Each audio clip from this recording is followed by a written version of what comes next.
किसान भाइयों, हम लोग धान में जो है टिलरिंग बढ़ाने के लिए जो है तरह तरह के खाद डालते हैं।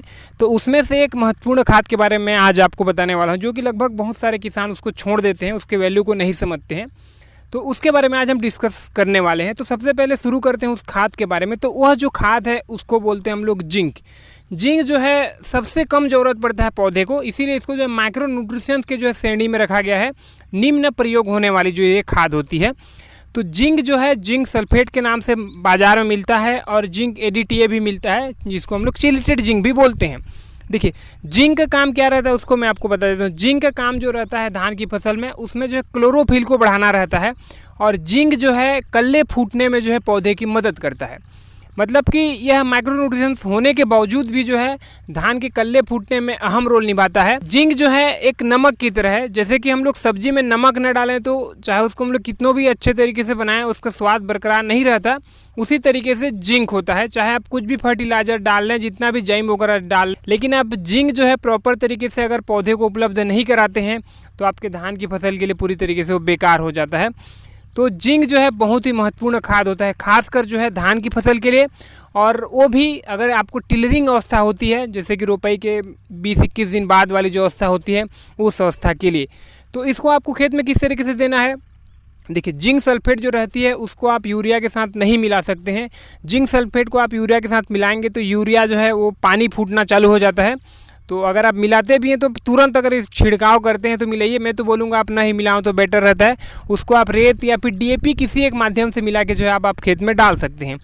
दूसरे नंबर पे आते हैं चिलेटेड जिंक। चिलेटेड जिंक जो आती है जिसमें 12% जो उसमें जिंक रहती है, उसको आप यूरिया के साथ भी मिला सकते हैं, और उसको फोलियर स्प्रे भी आप जो है आप उसको कर सकते हैं। और तीसरा जो अभी जो एक फेमस हो रहा है वो टेक्नोजेट नाम से जो आती है, टेक्नो जिंक। तो उसमें जो है सल्फर और जिंक का कम्बिनेशन रहता है। उसको आपको 4 kg जो है देना रहता है पर एकड़ के हिसाब से। आप उसको जो है यूरिया के साथ भी मिला लीजिए, डीएपी के साथ भी मिला लीजिए, वो चल जाता है। लेकिन आपको अच्छे और सस्ते में निपटना है तो जिंक सल्फेट सबसे बेस्ट होता है। जिंक सल्फेट की डोज की मैं अगर बात करूं तो आपको पर एकड़ जो है 10 kg आपको देना रहता है। और आप एक बार देते हैं तो आप 3 फसल ना भी दें तो चल जाता है। कहने का मतलब जैसे कि आप एक बार धान की क्रॉप लेते हैं साल में, तो आप उसको इस सीज़न देते हैं तो आप अगले सीज़न न दें, उसके बाद अगले सीज़न भी आप चाहें तो नहीं दें तो भी चल जाता है। उसके बाद आपको उसको जो है तीसरे सीज़न में आपको उसको देना रहता है। तो 3 सीज़न तक जो है वो चलते जाता है। तो सबसे बेस्ट ये रहता है। मैंने जिंक के बारे में हम लोग जितना जो है प्रयोग करके देखा, उस हिसाब से जिंक सल्फेट को जो है आपको 5 kg अभी जो है टिलरिंग अवस्था में दे देना रहता है आपको। और उसके बाद जो है 5 kg जो 30-35-40 दिन बाद जब फिर एक बार हम लोग यूरिया पर कुछ जो खाद डालते हैं उसके साथ भी आप मिला के देते हैं तो आपको काफ़ी अच्छा जो है रिजल्ट देखने को मिलेगा। तो जिंक जो है बिल्कुल उसको अवॉइड ना करें। जिंक बहुत ही महत्वपूर्ण होता है, खासकर हमारे जो अनाज वर्गीय फसल होती है उसमें धान, उसके लिए बहुत ही इंपॉर्टेंट है। तो आप जो है धान की कल्ले को अच्छे तरीके से चाहते हैं कि फूटे और आपकी धान जो है निरोगी रहे। और देखिए, जिंक का काम सिर्फ ये नहीं रहता कि वो कल्ले को फूटा है, वो क्लोरोफिल को बनाएगा। क्लोरोफिल बनाएगा तो सीधी बात है पौधे ज़्यादा खाना बनाएगा, और पौधे ज़्यादा खाना बनाएगा तो पौधे तो अपने आप को विकास करेगा ही। तो ये एक छोटी सी चीज़ है लेकिन बहुत ही महत्वपूर्ण रोल अदा करती है धान की टिलरिंग को बढ़ाने के लिए।